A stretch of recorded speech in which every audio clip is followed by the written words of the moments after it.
झाउडांगा गांव में रात होते ही एक भयानक माहौल पैदा हो जाता था। दिन भर गांव बिल्कुल सामान्य रहता, लेकिन अमावस्या की रात आते ही डर जैसे 10 गुना बढ़ जाता था। आज की रात भी कुछ अलग नहीं थी। चारों ओर घना अंधेरा छाया हुआ था और लगातार मूसलाधार बारिश हो रही थी। जैसे जैसे रात गहरी होती, गांव वालों के दिलों में एक अजीब डर बैठ जाता, क्योंकि झाउडांगा गांव में एक नए आतंक का जन्म हुआ था। लोग कहते थे कि रात के अंधेरे में एक रहस्यमय बूढ़ा भिखारी आता है। वो किसी का चैन छीन लेता, किसी की नींद तोड़ देता और किसी के लिए मौत का संदेश लेकर आता। बारिश के बीच गांव की कच्ची सड़क पर छाता लिए दो दोस्त, तानाई और बलाई, घर लौट रहे थे। अरे बलाई, ऐसे सहमा सहमा क्यों चल रहा है? पता नहीं भाई, बारिश की वजह से ठंड भी लग रही है और मन भी घबरा रहा है। और कोई वजह है क्या? तुझे गांव में हो रही घटनाओं के बारे में कुछ नहीं पता? नहीं तो क्या हुआ है? कुछ दिनों से गांव में एक बूढ़ा भिखारी दिखाई दे रहा है। उसे सिर्फ रात में देखा जाता है और जिस घर में वह जाता है, अगले दिन उस घर का कोई न कोई मर जाता है। क्या तू भी इन बातों पर विश्वास करने लगा?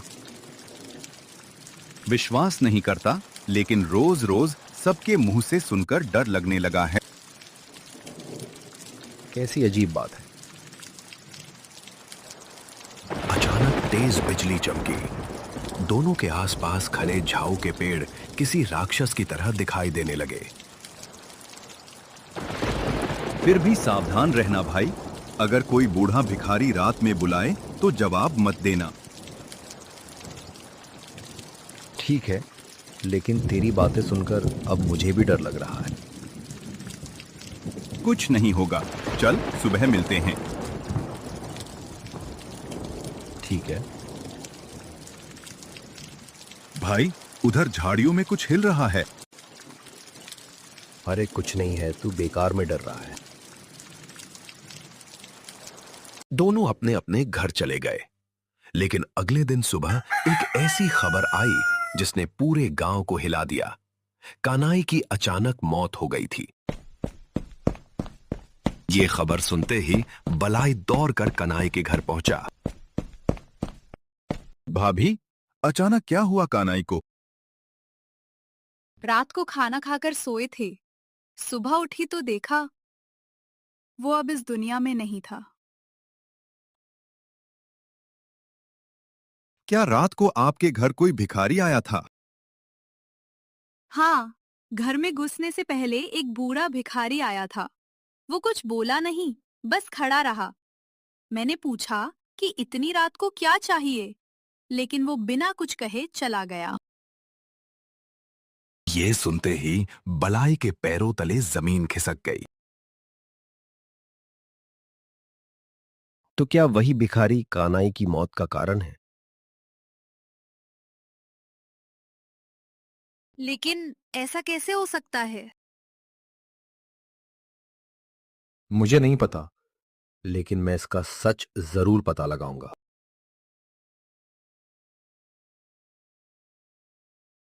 मुखिया जी, बड़ी मुसीबत आ गई है। क्या हुआ? बलाई मुखिया जी को पूरा घटना सुनते हैं। तो क्या वह भिखारी वाली कहानी सच है? मैंने भी उसके बारे में सुना है।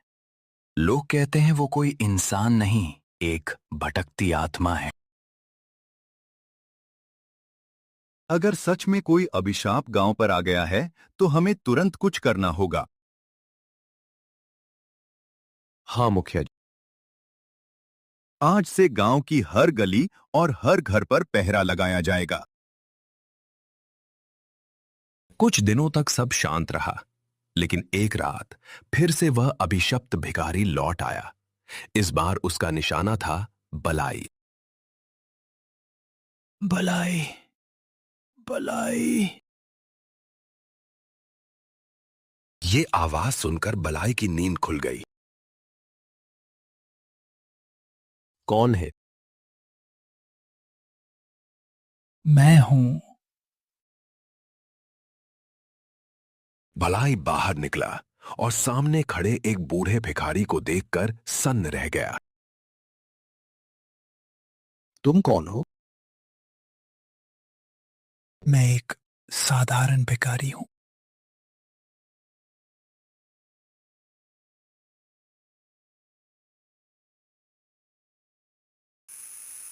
तुम वही भिखारी हो?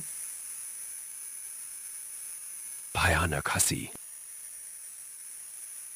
उसकी आंखों के खाली गड्ढों में लाल चमक थी। बहुत दिनों बाद मिला हूं बलाई, पहचाना नहीं? तुम इंसान नहीं हो। मैं वही हूं जिसे पकड़ने की कोशिश कर रहे थे तुम लोग। तुम मेरे पास क्यों आए हो? तुझे लेने आया हूं। मैंने तुम्हारा क्या बिगाड़ा है? पिछले जन्म में तुमने और कानाई ने मुझे मार डाला था। मुझे कुछ याद नहीं। लेकिन मुझे सब याद है। मुझे छोड़ दो।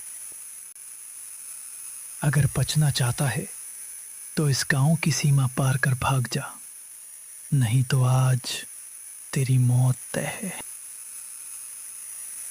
ये सुनते ही बलाई जान बचाकर भागने लगा। उसके पीछे वह भयानक आत्मा भी दौड़ रही थी।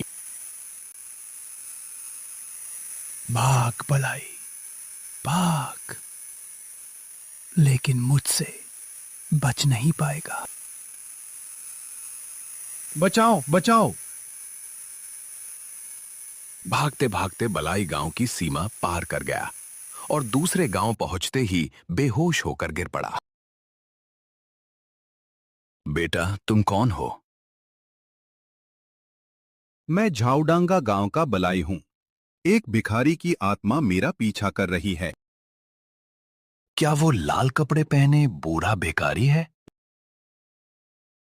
हाँ, आप उसे जानते हैं? हाँ, कुछ महीने पहले वो हमारे गांव में भी आया था। वह ऐसा क्यों करता है?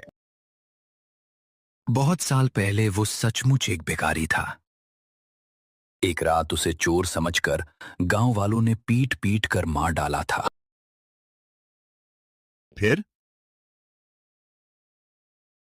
तब से उसकी आत्मा भटक रही है और जिन लोगों ने उसे मारा था उनके पुनर्जन्मों को खोज खोज कर मार रही है। तो क्या मैं भी? शायद तुम भी उन्हीं लोगों में से एक हो। यह सुनकर बलाई का खून जम गया। उसे महसूस हुआ कि वो अभिशप्त भिखारी अब उसकी परछाई बन चुका है। आज भी लोग कहते हैं कि अमावस्या की रात बारिश के बीच झाउडांगा गांव की सुनसान गलियों में एक बूढ़ा भिखारी घूमता है और जिस घर के सामने वो रुक जाता है वहां मौत दस्तक दे देती है।